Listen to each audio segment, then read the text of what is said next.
सभी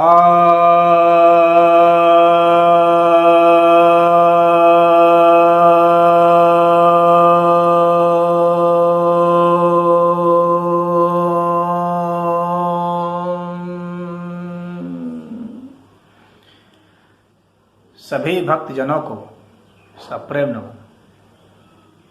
भक्तों, आज मैं आपको कैसे रोग प्रतिरोधक क्षमता यानी इम्यूनिटी बढ़ाई जा सकती है उस विषय पर बताऊंगा। और यह अगली कड़ी है। इसके पिछली कड़ी में मैंने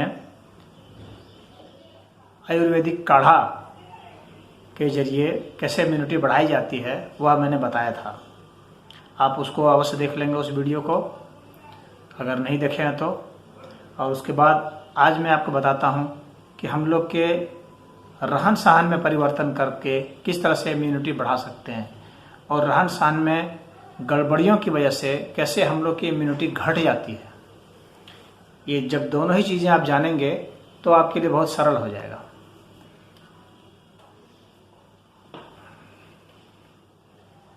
इसके बाद और जो है तीसरा वीडियो भी बना दूंगा योग के ऊपर। अभी मैं रहन सहन के विषय में बता रहा हूँ आपको। जितनी हमारी इंद्रियां हैं पहले हम उनके माध्यम से लेते हैं, और इम्यूनिटी की आवश्यकता कहाँ पड़ती है। कोई जो बाहरी फॉरेन एजेंट आता है, चाहे वो कोई रोगाणु हो, विषाणु हो, जीवाणु हो, या कोई भी वस्तु हो जो कि हमारे लिए विजातीय हो और हमारा शरीर उसे ग्रहण नहीं करता हो, स्वीकार नहीं करता हो। और इम्यून का मतलब ही होता है एग्जेम्प्ट कर देना, छोड़ देना। तो यदि कोई चीज़ बाहरी चीज़ है जिसको हमारा शरीर ग्रहण नहीं करता, तो हमारा शरीर उसके साथ उसके खिलाफ प्रतिक्रिया करता है, रिएक्शन करता है। तो रिएक्शन हमारा इस तरह से होना चाहिए कि हमारी जीत हो जाए, तब हम यह समझेंगे कि हमारी इम्यूनिटी मजबूत है। और शरीर पहले जो है इन्फ्लामेशन करता है, उसके खिलाफ रिएक्शन करता है। हम लोग के शरीर में बोन मैरो और टी सेल्स जो हैं ये प्रतिक्रिया करते हैं, एंटीबॉडीज बना करके एंटीजन के खिलाफ खड़े होते हैं। तो आखिर हमारी कौन कौन सी गतिविधियां होती हैं जिससे कि घट जाता है, और उसको हम कैसे सुधार सकते हैं।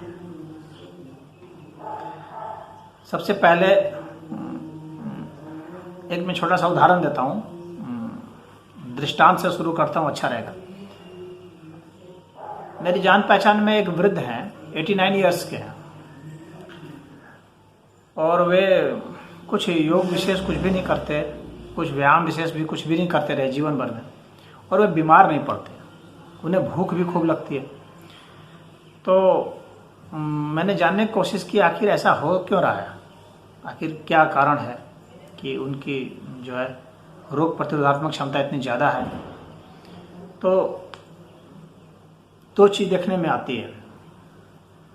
एक तो उनकी भूख बहुत अच्छी है, और दूसरा कि वो किसी बीमारी से पीड़ित नहीं होते। तो आखिर ये है किस वजह से। तो सबसे पहले मैं बताऊं कि हम लोग जो जन्म लेते हैं तो वह मुख्य जो है हम लोग की नाभि होती है, या सूर्य केंद्र है। तो यह नाभि जिसकी चलती है सही, उसे भूख भी अच्छी लगती है, भोजन पचता भी है। और जब हम लोग के शरीर में भूख लगती है, जठराग्नि मजबूत होती है, तो हम लोग की इम्यूनिटी मजबूत होती है। तो मैं उस व्यक्ति के उदाहरण को लेकर आपको चल रहा हूँ इम्यूनिटी को समझाने के लिए। वैसे वो कोई आदर्श व्यक्ति नहीं है, लेकिन इस मामले में अवश्य ही आदर्श है, विशेषकर सामान्य जनों के लिए। योगियों के लिए भले आदर्श न हो। तो यह जो है जब ये नाभि हम लोग की चलती है तो हमें भूख भी बहुत अच्छी लगती है, गैस के गोले नहीं बनते हैं और पेट संबंधित बीमारी नहीं होती है। और हम लोग का शरीर जिंदा तब तक है जब तक शरीर में अग्नि है। तो यह अग्नि बहुत ज़रूरी है। कुछ लोग क्या करते हैं, बहुत ज़्यादा खाते हैं और बहुत ज़्यादा बार खाते हैं।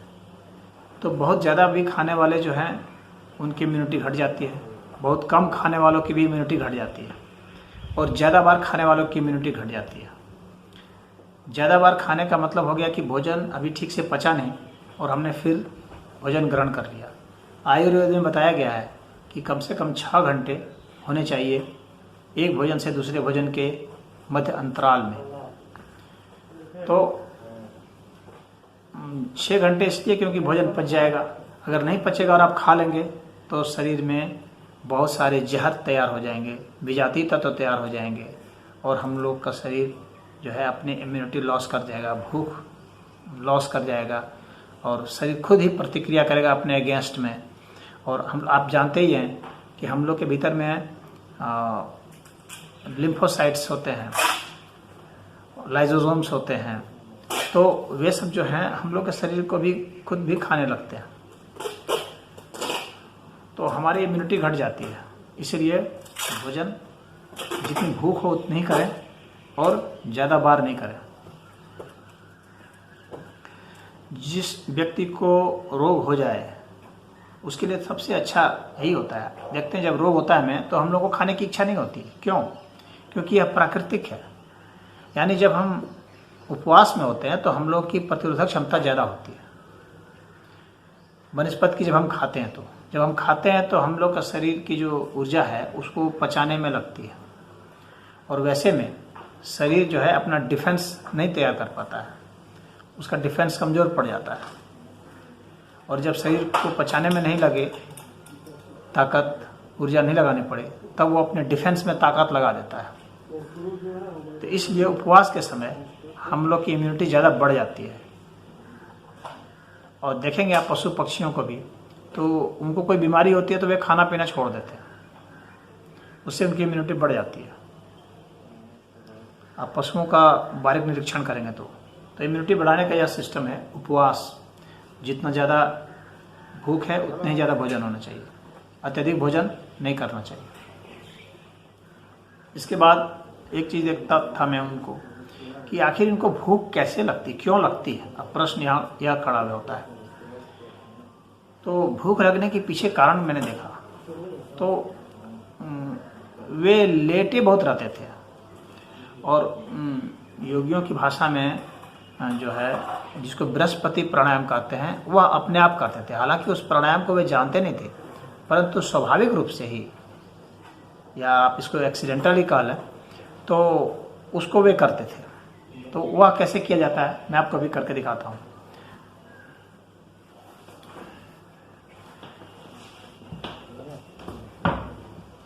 लेट जाएंगे और दोनों पैरों को मोड़ लेंगे और आराम से सांस को लेंगे और छोड़ेंगे।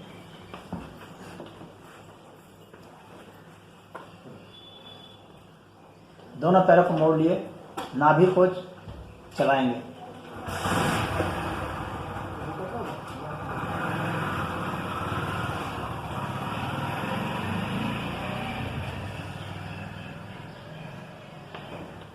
रिलैक्स होकर के। तो वे चूंकि आलसी व्यक्ति थे, इसी तरह से लेट करके और इसको करते थे। स्वाभाविक रूप से ही उनका यह होता था। इसको बृहस्पति प्राणायाम कहा जाता है और वे तो इसको 3-3 घंटे तक करते थे। करने की वजह से नहीं करते थे, बल्कि स्वाभाविक रूप से होता था। वो लेटे रहते थे, आलसी निकम्मा टाइप के आदमी थे। तो आप यदि इसको करेंगे बृहस्पति प्राणायाम, तो इससे क्या होगा कि आपकी नाभि चलेगी और रिलैक्स भी रहेंगे। रिलैक्स रहते हुए नाभि चलाना, यह जो है हमारे लोग की इम्यूनिटी बढ़ा देता है। देखिए कपालभाति से भी नाभि चलती है, पूरे शरीर में रक्त परिभ्रमण होता है। तो कपालभाति भी बहुत अच्छा है इम्यूनिटी बढ़ाने के लिए, लेकिन बृहस्पति प्राणायाम से अच्छा नहीं, क्योंकि इसमें आपको एनर्जी लगती है, उसमें एनर्जी नहीं लगती है। रिलैक्स्ड होकर के नाभि चलती है। रिलैक्स होकर के नाभि चलना, यह जो है बहुत महत्वपूर्ण है। और उस वृद्ध व्यक्ति की इम्यूनिटी इसी कारण ज़्यादा थी। और भूख भी इसी कारण ज़्यादा लगती थी। मैंने उनको ऐसा देखा। तो आप अगर यह करें कपालभाति या बृहस्पति प्राणायाम तो आपकी इम्यूनिटी बढ़ जाएगी, लेकिन बृहस्पति प्राणायाम से ज़्यादा बढ़ेगी।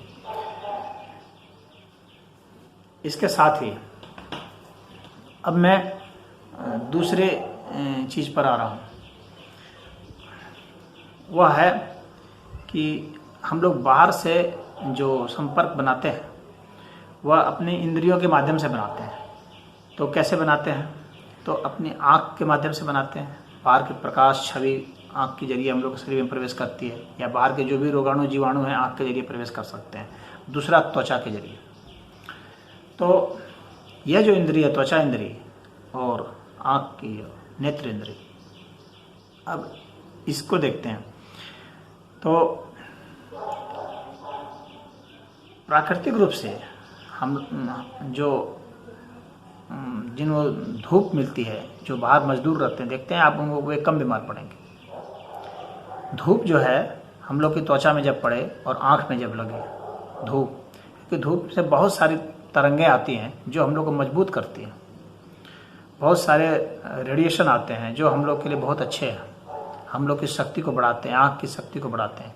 यदि किसी व्यक्ति को अंधेरे कमरे में रख दिया जाए और फिर उसको धूप में निकलने दिया जाए तो उसकी आँख खुलती नहीं है, इतनी कमज़ोर हो जाती है। तो त्वचा पर धूप पड़ना बहुत जरूरी है। इसलिए जो लोग एसी में रहते हैं, बराबर घर में रहते हैं, वे कमज़ोर हो जाते हैं, उनकी इम्यूनिटी कमज़ोर हो जाती है। तो यदि इम्यूनिटी आपको बढ़ानी है तो आपको सुबह 15 मिनट सूर्य के सामने रहें, दोपहर 15 मिनट बिल्कुल धूप में रहें जिसमें आपके शरीर पर रोशनी आए, शाम को 15 मिनट धूप में रहें, और इसके बाद रात्रि का समय जो है जिसमें चांद सितारे की जो रोशनी है और सूरज की जो रोशनी है, जो प्रत्यक्ष हमारी आंखें अनुभूत करती हैं, हमारी आंखें ग्रहण करती हैं और हमारी त्वचा भी ग्रहण करती है, तो उस वातावरण में, ठंडे वातावरण में, जब शाम को कुछ ठंडापन आ जाता है, उस वातावरण में जो है वह रोशनी हमें मिलनी चाहिए। तो यह प्रकाश के जरिए होता है। प्रकाश सबसे सूक्ष्म है, यह सबसे सूक्ष्म ऊर्जा है, इसलिए इस ऊर्जा को लेना बहुत जरूरी है। तो प्रकाश ऊर्जा की कमी होने से इम्यूनिटी घट जाती है, यह ध्यान रखिए। अब इसके बाद दूसरी चीज़ है, वह है कि आप देखेंगे कि व्यक्ति की इम्यूनिटी डाउन कब होती है, उसको रोग कब पकड़ता है। आप देखेंगे आपको छींक कब आती है, जुकाम कब आता है। तो आप नोट करेंगे कि जब आपके शरीर में तापमान का अंतर आ जाता है तो आप फंस जाते हैं। तो यह ध्यान रखना चाहिए कि हम लोग को शरीर को अधिक तापमान का अंतर नहीं होने देना चाहिए।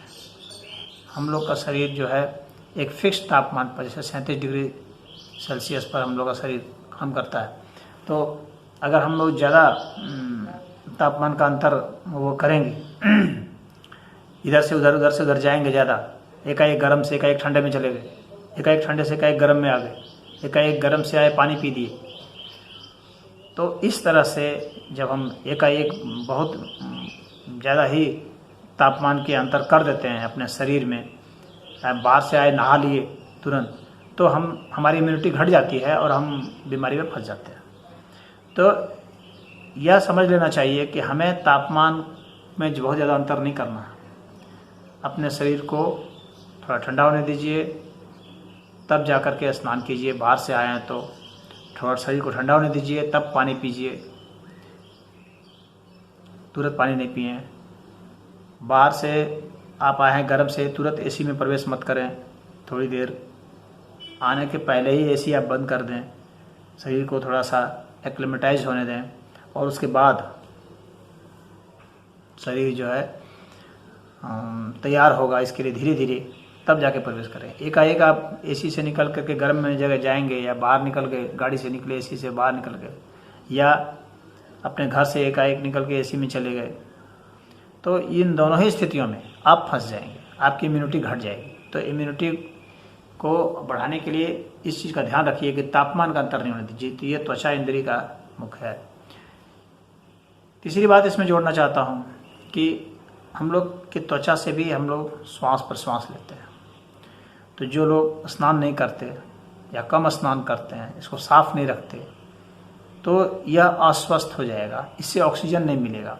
और सबसे पहला रिएक्शन, सबसे पहला जो है, हम लोग की त्वचा ही जूझती है, ये ध्यान रखिए, हम लोग की त्वचा ही बाहरी जीवाणुओं से जूझती है। इसलिए इसका मजबूत होना बहुत ज़रूरी है, इसका साफ होना बहुत ज़रूरी है, इसमें चमक होना बहुत ज़रूरी है, इसमें वाइटलिटी बहुत ज़रूरी है।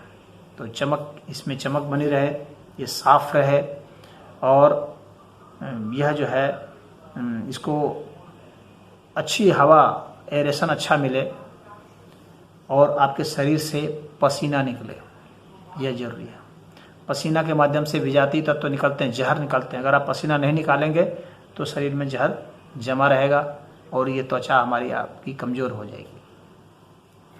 तो ऐसा वो काम कीजिए कि शरीर से पसीना निकले, ऐसा काम कीजिए कि स्नान अच्छा से रगड़ रगड़ करके इसको करें, ताकि एरेशन हो, तौलिया से, खुरदरे तौलिया से रगड़ें हो, ताकि इसमें एरेशन हो। और ठंडा पानी में स्नान करके और गर्म पानी में स्नान करके, इन दोनों का स्नान बारी बारी से करते हैं, बदल बदल करके। इससे क्या होता है कि स्क्वीजिंग हो जाती है, एक बार रिलैक्सेशन होता है, एक बार कंट्रैक्शन होता है। तो यह जो हमारी त्वचा है, यह रिलैक्स करेगी, कंट्रैक्ट करेगी। गर्म पानी होगा तो रिलैक्स कर जाएगी, इसमें खून का संचार बढ़ जाएगा। ठंडा पानी होगा तो कंट्रैक्ट कर जाएगी, तो खून का संचार घट जाएगा, ये कस जाएगी। तो इसमें क्या होता है कि इसकी एक्सरसाइज हो जाती है बहुत अच्छी चमड़े की, और इसमें जो विजातीय तत्व है बाहर निकल जाते हैं, और ये बिल्कुल फ्री होता है, एरेशन होता है।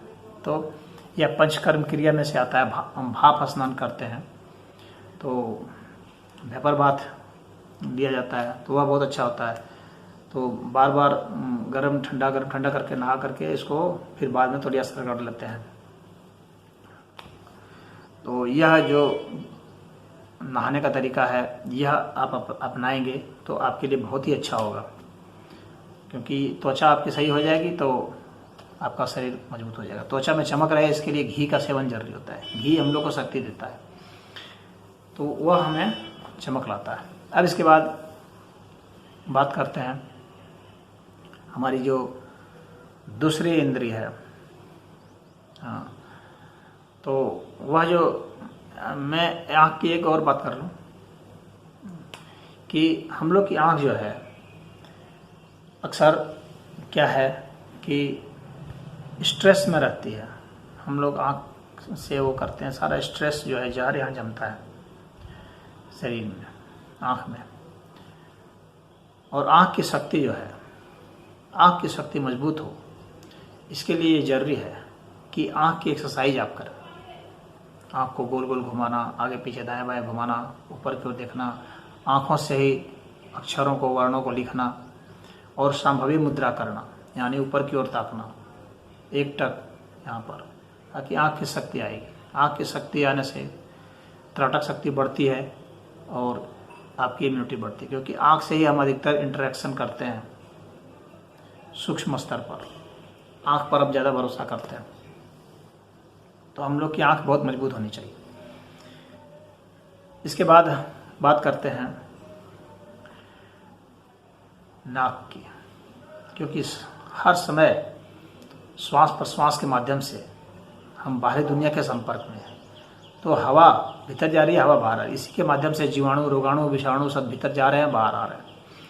तो यह जो है, और इसका सबसे पहला जो रिएक्शन है, और यहाँ की जो झिल्ली होती है उससे होती है। और आप देखेंगे सुबह के समय में अक्सर जब सुबह सुबह होता है तो उस वक्त ज़्यादा इन्फेक्शन हो जाता है। इसका कारण यह है कि सुबह सुबह जो है हम लोग का शरीर का जो तापमान है वो थोड़ा गिरने लगता है, और हम लोग का शरीर कुछ ठंडा होने लगता है।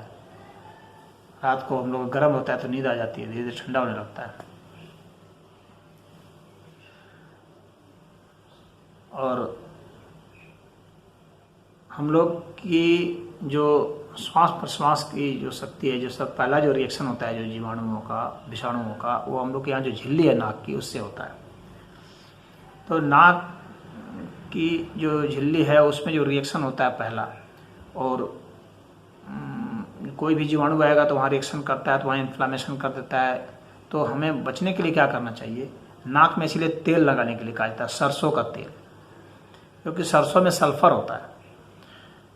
और सरसों का तेल अगर लगा दिया जाए तो सबसे पहले जो है कोई भी जीवाणु जो है रिएक्शन करेगा तो सरसों तेल से उसका सामना होगा, तो वह ख़त्म हो जाएगा, मार दिया जाएगा सल्फर की वजह से। तो इसलिए नाक में तेल लगा करके सोना चाहिए, इससे अच्छी नींद भी आएगी और इन्फेक्शन नहीं होगा, सर्दी खांसी जुकाम जो रिएक्शन होता है वह नहीं होगा। तो सोने में यह करना चाहिए।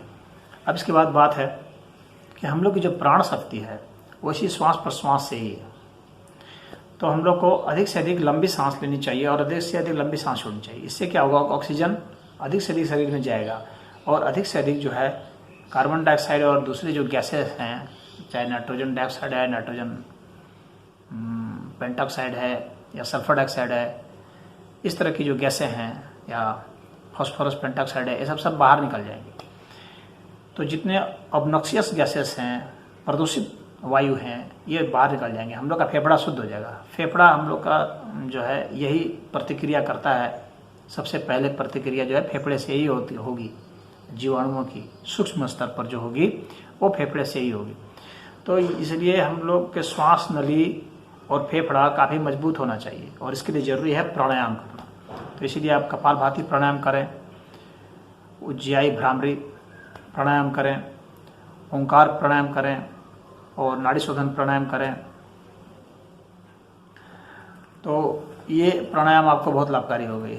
और उसी तरह से आदित्य प्राणायाम है, आकाशीय प्राणायाम है, बहुत सारे प्राणायाम हैं, सूर्य भेदी चंद्र भेदी हैं, उनको करें। उससे आपकी जो है भीतर ऑक्सीजन का लेवल बढ़ जाएगा, आपकी प्राण शक्ति बढ़ जाएगी और शरीर तरोताज़ा हो जाएगा, नया जीवन मिलेगा आपके। इसको मैं एक एक प्राणायाम यहाँ अभी नहीं बता रहा हूँ, उसके लिए आप या तो वीडियो देख लीजिए या प्राणायाम के लिए मैं एक अलग से वो बनाऊंगा, लेकिन मैंने जो नाम लिया है आप उन प्राणायाम को देख लें, क्योंकि यहाँ पर मैं मुख्य रूप से रहन सहन और सिद्धांत के ऊपर ही चर्चा कर रहा हूँ। तो प्राणायाम से यह फायदा होगा कि शरीर के सारे अंग तरोताज़ा हो जाएंगे, सभी में ऑक्सीजन सप्लाई हो जाएगी, सभी में प्राण शक्ति जीवन शक्ति आ जाएगी और जीवाणु से हर कोशिका लड़ने में सक्षम हो जाएगी। और विशेषकर फेफड़ा और जो झिल्ली है और नाक की जो झिल्ली है और जो नली है उसमें जो है बहुत शक्ति आ जाएगी और जो भी विजातीय तत्व हैं, कफ वगैरह हैं, सब निकल जाएंगे बाहर। तो प्राणायाम करने से यह लाभ होता है, तो आपकी प्राण शक्ति बढ़ती है। और इसके लिए जो है एक प्राणोपैथी चिकित्सा है, पद्धति है, वो भी जो है बहुत इम्यूनिटी बढ़ाने के लिए है, तो उसको भी आप करें। उसमें 2 मिनट से 3 मिनट के बीच में सांस को रोकने की क्षमता आपको हासिल करनी पड़ती है। 5 अटेम्प्ट में सांस भर करके सांस को रोकना है, तो उसको करें तो वह काफ़ी मददगार। अब इसके बाद बात करते हैं मुंह के स्वाद की। जो हम भोजन लेते हैं जीभ से तो हम स्वाद वश लेते हैं, लेकिन हम लोग को स्वास्थ्य वश भी जो भोजन लेना चाहिए, यानी हमारे भोजन में 6 तरह के स्वाद जो हैं अवश्य होने चाहिए, जो कि नहीं होते हैं। अक्सर हम लोग के 4 होते हैं, मीठे, नमकीन, तीखे और खट्टे, लेकिन कड़वे और कसेले नहीं होते हैं। इस वजह से ये दिक्कत होती है। तो कड़वे और कसेले तत्वों का भी समावेश करें। 6 स्वाद जो है का भोजन आप अवश्य ही लें, तब जाकर के यह भोजन सही रहेगा। इसके बाद बात करते हैं कि मुंह से जो हम बोलते हैं, जो वाणी है हमारी, वह भी हमारी इम्यूनिटी को बहुत बढ़ाती है। जब हम बहुत ज़्यादा बोलते हैं तो हमारी शक्ति का ह्रास होता है। तो ज़्यादा नहीं बोल करके ज़रूरत के हिसाब से ही बोला जाए तो हमारी इम्यूनिटी मजबूत रहेगी, हमारी अनावश्यक शक्ति नष्ट नहीं होगी, शक्ति हमारी बनी रहेगी। तो कम बोलना चाहिए, ज़रूरत के हिसाब से ही बोलना चाहिए। इसके बाद कि अगर हम ऐसी चीज़ बोलते हैं जिसको हम स्वयं ही पसंद नहीं करते हैं, हमें ग्लानि महसूस होती है, जैसे झूठ बोल रहे हैं, धोखा देने वाली बातें बोल रहे हैं, तो ये ग्लानि हमारे भीतर होगी, तो हमारी ऊर्जा खुद विभाजित हो जाएगी हमारे बोलने से। या किसी को हम अपमानजनक शब्द बोलते हैं तो हमें भी कष्ट होगा, सामने वाले को भी कष्ट होगा। तो इस तरह से हमारी जो ऊर्जा होगी वो बढ़ती चली जाएगी और हम कमज़ोर पड़ते जाएंगे, तो हमारी इम्यूनिटी घट जाएगी। इसलिए बोलते समय संतुलित शब्द बोलें, सम्मानजनक शब्द बोलें, काम के ही शब्द बोलें और प्रेम पूर्वक बोलें और सच्चे शब्दों का प्रयोग करें। ये ध्यान में रखने की योग्य बात है।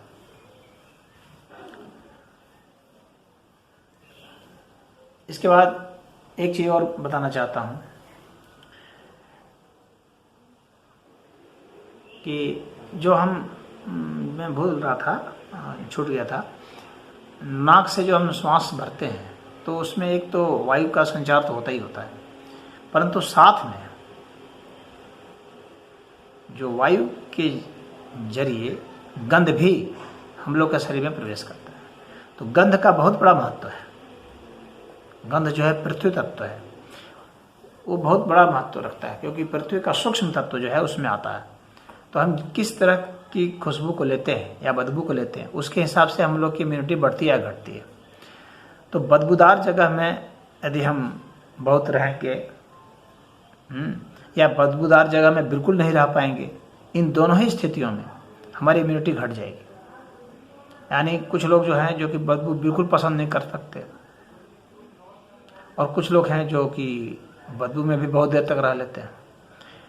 तो वास्तव में क्या है कि हम लोग का मस्तिष्क इतना स्थिर होना चाहिए कि बदबू हो या खुशबू हो, दोनों ही स्थितियों में हम रह सकें बिना दिमाग डिस्टर्ब किए हुए। तो यह स्थिति आपको हासिल करनी है। हर तरह के गंधों को सूंघना और आत्मसात करने की क्षमता होना, यह आपको हासिल करनी है।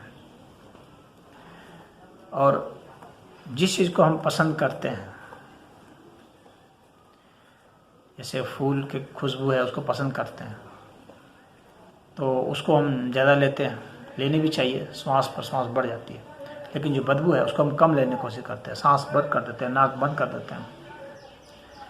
परंतु जो जीवाणु हैं वे बदबू ही उत्पन्न करते हैं, क्योंकि वो जो है प्रोटीन का वो कंटेंट होता है जो कि बदबूदार लगता है। और जितने जीवाणु, विषाणु, रोगाणु हैं ये बदबू उत्पन्न करते हैं। इसलिए कोई भी लाश है जो सड़ जाती है तो बदबू उत्पन्न करती है, और उसको सहने की क्षमता जिसमें कम होती है, इसका मतलब उसमें इन्फेक्शन जल्दी हो सकता है। क्योंकि प्रोटीन का जो ये सूक्ष्म प्रोडक्ट है जो कि वायु के जरिए हमारे में आ रहा है, उसको हम सह नहीं पा रहे हैं। तो इसलिए समबुद्धि वालों के लिए कहा जाता है कि किसी प्रकार का गंध आए उसको वह बर्दाश्त करे आराम से और उसको प्रेम से ग्रहण कर ले, और भी अच्छा होगा। तब जब हम उसको मुस्कुरा करके ग्रहण कर दें बदबू को, तब इसका मतलब हमारी इम्यूनिटी बढ़ गई। अगर हम थोड़ी सी भी बदबू आती है, नाक दबा लेते हैं, सांस रोक लेते हैं, इसका मतलब हमारी इम्यूनिटी कम है। इसका इतना ही मतलब होता है। इसीलिए साइंटिस्टों ने यह भी देखा है कि जो गंदे जगहों में रहते हैं वे बच्चे ज़्यादा इम्यून होते हैं डिजीज के प्रति, बीमारियों के प्रति। क्योंकि गंदे जगह का मतलब क्या हो गया कि वहाँ पर जो रोगाणु, विषाणु हैं वो ज़्यादा एक्शन कर रहे हैं, वहाँ सड़ी गली चीज़ें ज़्यादा मिल रही हैं, तो वहाँ प्रोटीन ज़्यादा टूट रहे हैं, तो उसी से बदबू आ रही है। तो बदबू को सहने की क्षमता भी होनी चाहिए, और वो भी मुस्कुरा करके, बिना मस्तिष्क में विकार हुए। यदि ऐसा होगा तो इम्यूनिटी बढ़ जाएगी। तो इसका भी धीरे धीरे अभ्यास करना चाहिए। अब इसके बाद बात करते हैं कान की। कान भी हमारे संपर्क में रहता है दुनिया के बाहरी वातावरण के। कान के माध्यम से भी क्रिया प्रतिक्रिया होती है, और कान का मुख्य चीज़ है ध्वनि सुनना। तो ध्वनि कैसे? तो हर तरह की ध्वनि सुने, संगीत की ध्वनि सुने, जिससे आपकी शक्ति बढ़ेगी। और भिन्न भिन्न रागों की ध्वनियाँ सुने, उससे शक्ति बढ़ेगी। भिन्न भिन्न प्रकार के संगीत सुने। कितने लोगों को संगीत में रुचि नहीं है, तो जिनको संगीत में रुचि नहीं रहेगी उनकी प्रतिरोधक क्षमता घट जाएगी। दूसरी बात, कितने लोग शोर से डिस्टर्ब हो जाते हैं। तो आपका मस्तिष्क ऐसा हो कि शोर भी बर्दाश्त कर सके और आराम से बर्दाश्त कर सके बिना डिस्टर्ब हुए। याद रखिए, स्वास्थ्य क्या है? स्वास्थ्य का मतलब होता है संतुलन। कितने भी अनुकूल या प्रतिकूल परिस्थिति हो, दोनों में जब हम सम रह सकते हैं तो वह स्वास्थ्य है। और जहाँ पर हम भटक जाते हैं, डिग जाते हैं, तो वहाँ जो है हमें रोग पकड़ लेता है। और हम डिगते कहाँ हैं? जहाँ हम कमज़ोर पड़ते हैं। और जब कमज़ोर पड़ेंगे तो आक्रमण होगा ही, और आक्रमण होगा और कमज़ोर लोग ही फंसेंगे। कमज़ोर का मतलब क्या है? इम्यूनिटी कमज़ोर है। तो अधिक कितने लोग हैं जो संगीत पसंद नहीं करते? पसंद नहीं करने का मतलब क्या है? इसका मतलब यही है कि वहाँ आपकी कमजोरी है। कितने लोग हैं कि शास्त्रीय संगीत सुनेंगे भाग जाएंगे? इसका मतलब आपकी कमजोरी है वो, क्योंकि वो आपको विचलित कर जा रहे हैं, डिस्टर्ब कर दे रही है। कितने लोग हैं शोर में भाग जाते हैं, वो डिस्टर्ब हो जाते हैं। जहाँ बहुत ज़्यादा लोग बोल रहे हैं वहाँ डिस्टर्ब हो जाते हैं। कुछ लोग झगड़ा कर रहे हैं वहाँ पे डिस्टर्ब हो जाते हैं, हट जाते हैं वहाँ से, नहीं सुनना चाहते, कान बंद कर लेते हैं। तो आपको कान बंद नहीं करना है, आपको आवाज़ आने देना है। उसके विज्ञान पर ध्यान दीजिए कि आवाज़ आ रही है, जा रही है। तो उसके विज्ञान और ज्ञान पर हम जब ध्यान देंगे तो देखेंगे कि आवाज़ें कैसे हमारे दिमाग पर इफेक्ट डालती हैं।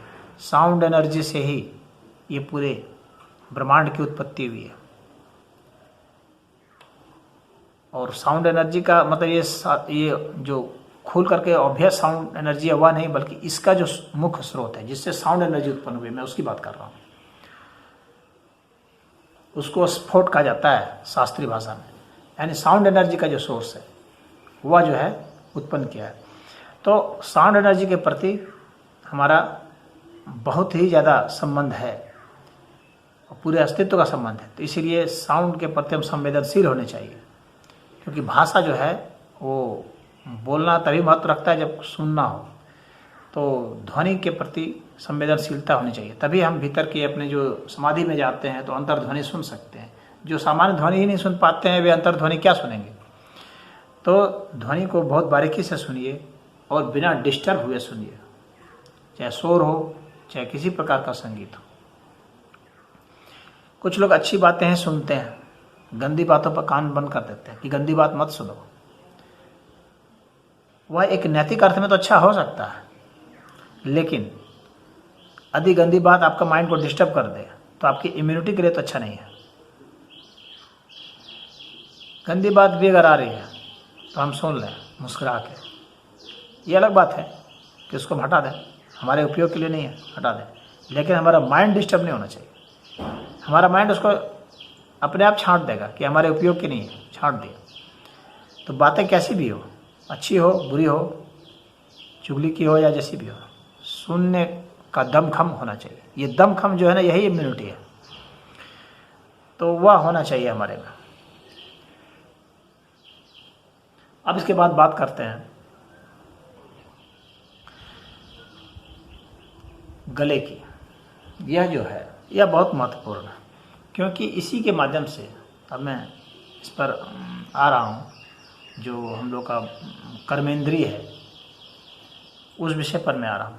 यह जो गर्दन है यह काफ़ी महत्वपूर्ण है, क्योंकि यह हम लोग का ये जो ऊपर का सिर का हिस्सा है यह हमें जोड़ता है। तो यह गर्दन जो है, यदि गर्दन को आप देखेंगे कि अधिकतर लोग काम कर रहे हैं पीछे झुके हुए, तो जाहिर सी बात है कि उनका शरीर का ढांचा ऐसे हो जाएगा और शरीर कमज़ोर हो जाएगा, मांसपेशियाँ कमज़ोर हो जाएगी, नसें कमज़ोर हो जाएंगी और पृथ्वी अपनी ओर खींचने लगेगी। जो भी ऊर्जा हम लोग की, जिसके बल पर हम लोग जीते हैं धरती पर, वो पृथ्वी के विपरीत ऊर्जा है। पृथ्वी की शक्ति से विपरीत शक्ति से हम जीते हैं, इसीलिए आपको विपरीत करना पड़ेगा। यानी आपको गर्दन को पीछे झुकाने की ताकत हासिल करनी होगी। मैंने एक देखा, ऐसे योग में भी है, आकाशी मुद्रा है, द्रुत आकाशी है, ये सब जो है ये मुद्राएं हैं योग में। आकाश भाती प्राणायाम है, जिसमें से करके झटके से सांस छोड़ते हैं, इस तरह से सांस छोड़ते हैं, ऐसा छोड़िए 108 बार, या इस तरह से कीजिए। मैं खैर योग के वीडियो में बताऊंगा, लेकिन फिलहाल मैं आपको यहाँ ये बता रहा हूँ कि ये सब जो है प्राणायाम ये जरूरी है। आकाश भाती और आकाशी मुद्रा और द्रुत आकाशी ये जरूरी है। और अग्निमुख प्राणायाम, जिसमें कि इधर घुमाते हैं सांस छोड़ते हुए,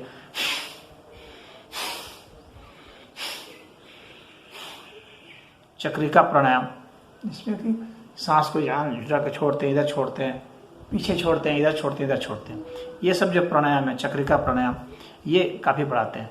हम लोग को मूल बात जो मैं सिद्धांतिक रूप से यहाँ बात बताने जा रहा हूँ, क्रियात्मक रूप से उतना नहीं। सिद्धांतिक रूप से देखिए, जब हम लोग पीछे की ओर देखते हैं, पीछे ताकते हैं, तो हम लोग की ये नस तन जाती है। हम लोग पृथ्वी की ताकत के विपरीत ताकत लगाते हैं। और देखेंगे कि यदि आपको खांसी है, धसका है, तो धसका आएगा, आपको कफ निकल जाएगा बाहर। पीछे देखने की जो ताकत है, पीछे मुड़ने की जो ताकत है, वही हमारे लोग की असली ताकत होती है। इसलिए वे सारे आसन जो पीछे मुड़ने वाले हैं, वे इसमें बहुत लाभकारी है। और वे सारे प्राणायाम जो पीछे मुड़ के किए जाते हैं, जैसे आकाशवाती है, तो वो बहुत लाभकारी है। चाहे द्रुत आकाशी है, आकाशी मुद्रा है, उसको आपको करना है। इससे क्या होगा कि आपकी जो ऊर्जा है, जो कि पृथ्वी खींच रही थी, वह जो है आप वापस ले पाएंगे। और ऐसा पीछे करके आप कर सकते हैं। तो आप पीछे की ओर मुड़ करके करने की कोशिश करेंगे। साइनस वगैरह की जो समस्या होती है, इसी से होती है, या ब्रोंकाइटिस, अस्थमा जो होता है, इसी से होता है। मैंने देखा है, मैं आपको अनुभव बताता हूँ अपना, कि एक पेंटर था, वो जो घर पेंट करते हैं, तो ऐसे करके करते हैं। तो मैंने उसको पूछा कि तुमको कभी खांसी की बीमारी तो नहीं होती होगी? तो बोला कि नहीं।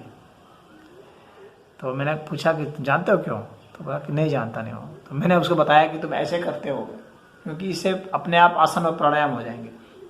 ऐसे करके पेंट करेंगे तो उसकी इम्यूनिटी मजबूत है, उसके फेफड़े पर इन्फेक्शन नहीं हो सकता। उसी तरह से मैंने एक मलाह से पूछा, जो नदी में तैरता था, जो मैंने प्राणोपैथी आपको बताई, तो वो कहता था मैं 5 मिनट डुबकी लगा करके नदी के भीतर डूब जाता हूँ और रहता हूँ और मछली पकड़ता हूँ। तो मैंने उसको कहा कि तुम्हें कोई बीमारी नहीं होगी? तो बोला नहीं। मैंने उसको बताया कि इसी तरह से योग में है कि जो सांस रोक सकता है 3 मिनट के या उससे ज़्यादा, उसे किसी प्रकार की कोई बीमारी नहीं होगी। तो ये सब जिंदगी का अनुभव है। खैर, एक चीज़ और बता रहा हूँ मैं। एक इंद्रिय हम लोग की और है, जिसको मन की इंद्रिय कहते हैं, और वो उसके पहलू को भी मैं बता देना चाहता हूँ। उस वृद्ध बाबा की कहानी मैंने शुरू की थी, आपको दृष्टांत बताया था। उनकी एक आदत और थी कि वे सोते बहुत थे। जिनकी इम्यूनिटी ज़्यादा होगी, वे निश्चित अच्छी निद्रा ले रहे होंगे, और जो अच्छी निद्रा ले रहे होंगे, उनकी इम्यूनिटी निश्चित ही ज़्यादा अच्छी होगी। यानी आपको, अगर आपको इम्यूनिटी बढ़ानी है, तो आपको अच्छी निद्रा लेनी पड़ेगी, गहरी निद्रा।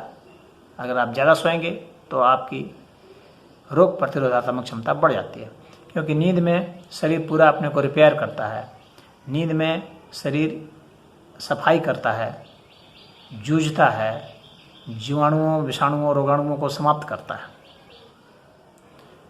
इसलिए नींद के समय शरीर बहुत ज़्यादा वर्क करता है, काम करता है, सूक्ष्म रूप से बाहरी काम छोड़ देता है, और इस वजह से उसके पास ऊर्जा ज़्यादा हो जाती है भीतरी काम करने के लिए। तो वो भीतरी काम करता है। जिनको नींद नहीं आती है, कम आती है, जो नींद की दवाई ले रहे हैं, वे सब जो हैं, उनकी प्रतिरोधात्मक क्षमता रोग के प्रति बहुत घट गई है, इम्यूनिटी उनकी घट गई है। तो आप गहरी और अच्छी नींद लें। बहुत भाग्यशाली लोगों को मिलता है। उन्हें जो शारीरिक परिश्रम करते हैं वही अच्छा सो सकते हैं, जो चिंता मुक्त हैं वही सो सकते हैं। तो आपको गहरी नींद आए। अब नींद के लिए, गहरी नींद कैसे आए, उसके लिए एक अलग वीडियो बनाना पड़ेगा, लेकिन मोटे तौर पर मैं कहता हूँ आपको कि सेब खाइए, वो अच्छी नींद लाता है, और प्राणायाम कीजिए, और परिश्रम कीजिए, और व्यायाम कीजिए, और योग कीजिए, आपको बहुत अच्छी नींद आएगी। और तनाव मुक्त रहिए, क्योंकि तनाव में आदमी को नींद नहीं आती है। तो तनाव मुक्त रहें तो आपको अच्छी नींद आएगी। और तनाव मुक्त होने के लिए आप धारणा है, ध्यान है, भजन कीर्तन गाइए, तनाव मुक्त रहेंगे। सांस को लंबी छोड़िए, लंबी भरिए, लंबी छोड़िए। यदि आपको सोना है तो लेट जाइए और लेट करके जितना सांस भरते हैं उससे ज़्यादा सांस छोड़िए, आप तुरंत नींद में चले जाएंगे। सांस भरने से ज़्यादा महत्वपूर्ण है सांस छोड़ना।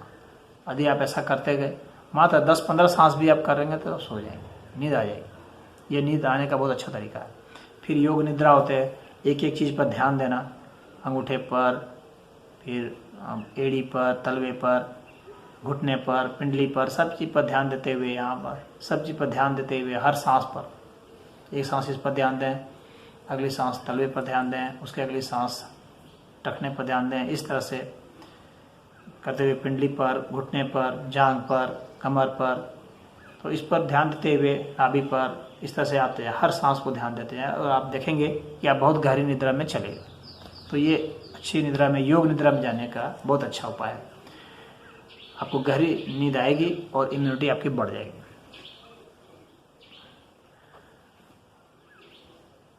अब इसके बाद मैं बताता हूँ, कुछ जो लोग मादक द्रव्यों का सेवन करते हैं उनकी इम्यूनिटी घट जाती है। तो मादक द्रव्यों का सेवन कृपया ना करें।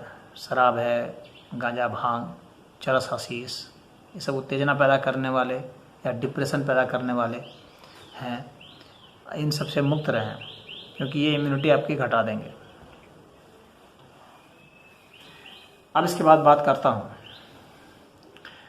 कि जो हम लोग का जो जनेंद्रिय है, जिससे कि हम लोग बाहरी संपर्क में आते हैं, दूसरे पार्टनर के संपर्क में आते हैं जनेंद्रिय के माध्यम से, तो वहाँ से भी हम लोग का धातु का क्षय होता है, हम लोग की ऊर्जा का क्षय होता है। तो यह ध्यान में देने योग्य बात है कि जो ज़्यादा यौन संबंध बनाएगा उसकी इम्यूनिटी घट जाएगी, उसके रोग प्रतिरोधात्मक क्षमता उसकी बहुत ही गिर जाएगी जो ज़्यादा करेंगे। क्योंकि एक बार के वीर्य क्षय के बाद करीब 21 दिन के आसपास लग जाता है पुनः जो है सारी धातुओं को वापस शरीर में उतनी ही ताकत में इकट्ठा करने में, और तब जबकि अच्छे भोजन लिए जाएं तो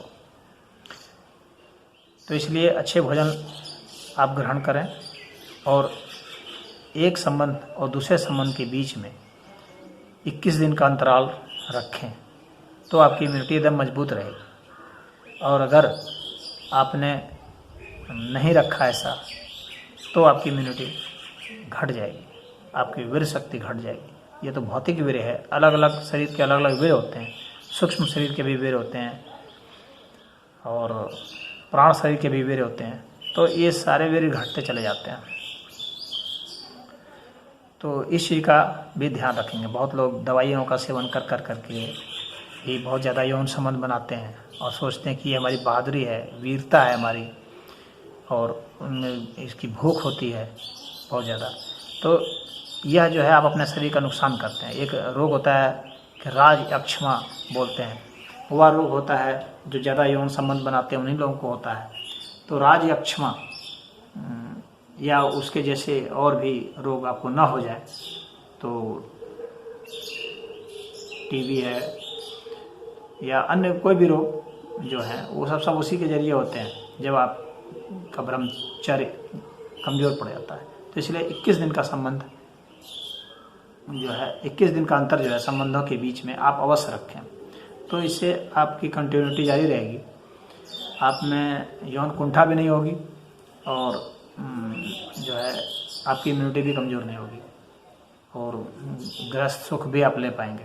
तो ये आप अंतर बना के रखें।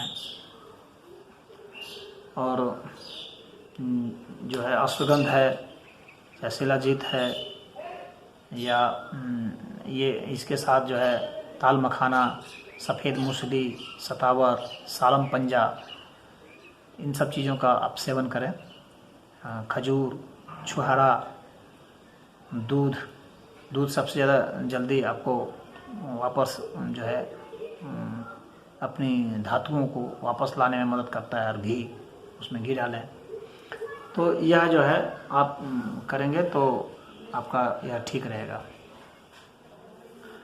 अब जो है किस तरह से प्राणायाम किए जाएंगे, कैसे आसन किए जाएंगे, कैसे ध्यान वगैरह होता है, जिसके माध्यम से इम्यूनिटी हम अपनी बढ़ा सकते हैं, उसको एक अलग वीडियो में बनाऊंगा। ये मैं आपको रहन सहन के विषय में बता रहा था। खुल करके हवा लीजिए, जहाँ पर हवा का स्रोत है वहाँ खुल करके हवा लीजिए। जैसे मैंने बताया, धूप भी आपको खुल के लेना है, धूप बहुत ज़रूरी है। हवा भी खुल के लीजिए, स्नान भी ठीक से कीजिए। यह आप करेंगे तो ठीक तापमान का अंतर ज़्यादा नहीं होने दीजिए शरीर में। और बृहस्पति प्राणायाम तो खैर बताऊंगा ही, थोड़ा बता भी दिया, तो उसको कीजिए।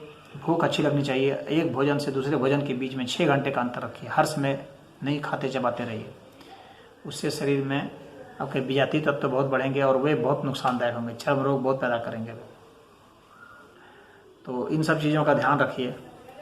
और डब्बा जो आता है जिसको आप लोग खाते हैं, उसको बिल्कुल मत खाइए। पैक डब्बा बहुत नुकसानदायक भोजन होता है। भोजन जो 45 मिनट में बन करके जो तैयार हुआ है, आप उसी का सेवन कीजिए। भोजन बनने के 45 मिनट के भीतर उसका सेवन हो जाना चाहिए। और कोशिश कीजिए कि जो जीवंत भोजन है, जिसमें भी जान है, जैसे कि अंकुरा हुआ गेहूँ हो, चाहे अंकुरा हुआ चना हो, अंकुरा हुआ मूंग हो, कोई भी, इसमें ज़्यादा ताकत होती है। चाहे खीरा है, मतलब जो रॉ फॉर्म में है वे ज़्यादा शक्तिशाली होते हैं और शरीर को हर जगह को वो ठीक करते हैं। उसमें ऐसे चीज़ होते हैं जो कि शरीर में जा करके हर जगह सेट हो जाते हैं, बढ़िया जगह उपयोग होते हैं। और ये सब जो है ये कचरे के रूप में इकट्ठे हो जाएंगे, जो कि बहुत पहले से बने हुए हैं।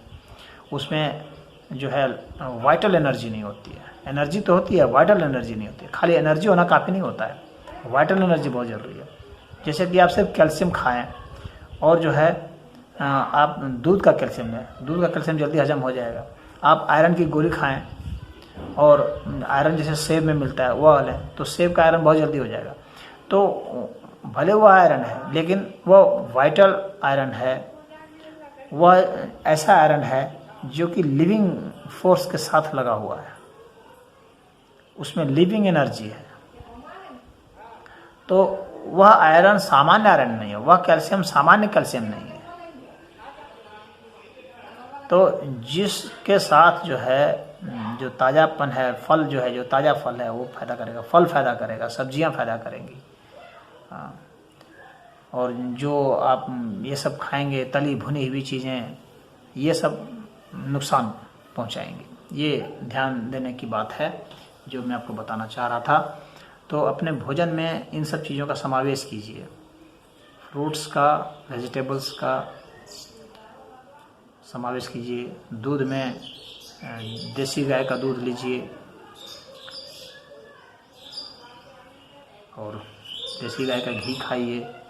तो यह सब जो है लाभदायक हैं। तो भोजन इस तरीके से लीजिए। और बाकी जो अब मैं योग के वीडियो आपको बताऊंगा, रहन सहन का बता दिया। रिलैक्स होकर के आप सोइए, दक्षिण की ओर सिर करके सोइए तो आपको अच्छी नींद आएगी। यह ध्यान रखना भी जरूरी है। उठपटांग टाइप से सो जाएंगे किसी भी दिशा में तो नींद नहीं आएगी। और आपके सिर के पीछे जो है बंद होना चाहिए, यानी खुला नहीं होना चाहिए। और बैकग्राउंड उसका अच्छा होना चाहिए। क्यों होना चाहिए अच्छा? इसके पीछे क्या साइंस है? देखिए, जो खुला जगह होता है वहाँ हम लोग का सिर असुरक्षित महसूस करेगा, यानी हम लोग का अवचेतन मस्तिष्क जो है असुरक्षित महसूस करेगा। जहाँ बंद होगा वहाँ सुरक्षित महसूस करेगा। इसीलिए तो हम लोग घरों में रहते हैं और हम लोग सोचते हैं कि अगर हमारा सिर के पीछे बैकग्राउंड है, बहुत मजबूत दीवार है, तो जाहिर की बात है कि सिर को स्पष्ट महसूस हो जाएगा कि पीछे से आक्रमण नहीं होगा शत्रु का। जब भी आक्रमण होगा सामने से होगा, तो एक तरफ से वो सुरक्षित महसूस करता है, तो उसे अच्छी नींद आती है। अच्छी नींद के लिए सुरक्षा बहुत जरूरी है। इसीलिए असुरक्षित व्यक्ति अच्छा से नहीं सो पाता है, चाहे आर्थिक रूप से असुरक्षित हो, चाहे प्राणों से असुरक्षित हो, चाहे जिस चीज़ से भी असुरक्षित हो। तो इसलिए बैकग्राउंड आपका पीछे का मजबूत होना चाहिए। खुले में सिर के पीछे कोई खुली जगह नहीं होनी चाहिए, सिर के पीछे बंद जगह होनी चाहिए और बड़ी और मोटी जगह होनी चाहिए। ये ध्यान रखिए। और सिर दक्षिण की ओर रखिए। वस्त्र ढीले पहन के सोइए, पैर धो करके सोइए, नाक में तेल डाल करके सोइए, तो आपको अच्छी नींद आएगी और इससे आपकी इम्यूनिटी बढ़ जाएगी। अब बाकी मैं इसमें योग में बताऊंगा कि आपको क्या करना चाहिए। और संगीत का मैंने बताया कि आप अच्छे संगीत सुनिए, अच्छी चित्रकारी दिए, अच्छे साहित्य पढ़िए। जिससे कि आपकी इम्यूनिटी शक्ति बढ़ती है। जो भी चीज़ आपकी शक्ति बढ़ाता है, चाहे माइंड पावर बढ़ाता है, चाहे फिजिकल पावर बढ़ाता है, चाहे आपकी भावनात्मक शक्ति को बढ़ाता है, तो वो आपकी इम्यूनिटी को मजबूत करता है। अपने आपके भीतर जो आवेश आते हैं, काम के, क्रोध के या मल के, मूत्र के, इन आवेशों को नहीं रोकना चाहिए। अगर आप रोक देंगे तो आपके शरीर में तुरंत जहर पैदा होंगे, आपकी इम्यूनिटी को कमज़ोर करेंगे। तो मल मूत्र को जब आता है त्याग कीजिए, जब नींद आती है सो जाइए। या नहीं कि नींद आ रही है तो टाल रहे हैं, या दवाई खा के जाग रहे हैं, या चाय पी के जाग रहे हैं, या कॉफ़ी पी के जाग रहे हैं। नींद आती है इसका मतलब शरीर इंडिकेशन दे रहा है, आप तुरंत सो जाइए। कितना भी जरूरी काम है उसको बंद कर दीजिए। इस तरह से आप अपने इम्यूनिटी को मजबूत कर सकते हैं। अन्यथा आप अपनी इम्यूनिटी के खिलाफ खुद खड़े हो गए तो इम्यूनिटी कैसे बढ़ेगी? तो आपने जो है आपकी जो भावनात्मक शक्ति है उसको मजबूत कीजिए। और भावनात्मक शक्ति को मजबूत करने के लिए ज़रूरी है कि आपको भावुक होना पड़ेगा। जो व्यक्ति भावुक नहीं होता है, कठोर हृदय का होता है, बहुत ज़्यादा भौतिकवादी होता है, तो उसकी इम्यूनिटी घट जाएगी। भावुक होना भी जरूरी है, एक बैलेंस चाहिए। स्वास्थ्य एक संतुलन है, तो आपकी भावना भी होनी चाहिए। परंतु सिर्फ भावुक हो जाएं तो भी आपकी इम्यूनिटी घट जाएगी, क्योंकि शारीरिक शक्ति घटने लगेगी भावुक हो जाने की वजह से। आपकी मानसिक शक्ति घटने लगेगी। अक्सर लोग भावना की शक्ति और मानसिक शक्ति से तुलना करते हैं, बल्कि ये बैलेंस की चीज़ें हैं। भावना की शक्ति मानसिक शक्ति को काबू में करती है, तो इन दोनों का संतुलन होना चाहिए। भावना उतनी ही होनी चाहिए जितना कि मानसिक शक्ति उसको ग्रहण कर सके और उसका उपयोग कर सके। इतनी नहीं होनी चाहिए कि मानसिक शक्ति हमारी छिन्न भिन्न हो जाए, या मानसिक शक्ति हमारी इतनी कठोर नहीं हो कि भावना की शक्ति को दबा दे। इतना वो हार्डवेयर है एक तरह से। तो हार्डवेयर अगर सॉफ्टवेयर को दबा देगा, भावनात्मक शक्ति जो है सॉफ्टवेयर है, अगर उसको वो दबा दिया तो फिर वो बिखर जाएगा, दब जाएगा, तो फिर आप भावनात्मक रूप से कमज़ोर हो जाएंगे, तो आपकी इम्यूनिटी घट जाएगी। और फिर उस जीवन का कोई मतलब नहीं रहेगा जिस जीवन में प्रेम नहीं हो, करुणा नहीं हो, दया नहीं हो, सहयोग नहीं हो, मित्रता नहीं हो, इस तरह की भावनाएं जिसमें नहीं होती हैं, तो वे बेकार हो जाते हैं। फिर वैसा जीवन बेकार, निरर्थक जीवन है। वो सिर्फ पत्थर और ईंट और रबर और प्लास्टिक यही सब जोड़ना है, फिर जिंदगी नहीं जीना है। फिर वस्तु में जीना है, और वस्तु आपको कभी सुख नहीं देती है। सुविधा तो दे सकती है, सुख नहीं दे सकती, शांति नहीं दे सकती, आनंद नहीं दे सकती। इसलिए भावनात्मक शक्ति को भी बढ़ाएं। तो अपनी भाव शक्ति को बढ़ाएं, अपनी मानसिक शक्ति को बढ़ाएं, अपनी तर्क क्षमता को बढ़ाएं। जो तार्किक रूप से कमज़ोर होते हैं वे भी रोगी हो जाते हैं, उनकी इम्यूनिटी घट जाती है। तार्किक रूप से कमज़ोर व्यक्ति जो है उनको भूत प्रेत, ग्रह दोष, ये सब चीज़ें ज़्यादा पकड़ लेती हैं। तार्किक शक्ति कमज़ोर होती है, वे डर जाते हैं बहुत जल्दी, संकालू हो जाते हैं, किसी के बहकावे में आ जाते हैं, अफवाहों में आप फंस जाते हैं। तो ऐसे लोगों की शक्ति भी घट जाती है। तो आपकी मेंटल स्ट्रेंथ भी मजबूत होनी चाहिए, आपकी फिजिकल स्ट्रेंथ भी मजबूत होनी चाहिए, आपकी इमोशनल स्ट्रेंथ अच्छी होनी चाहिए।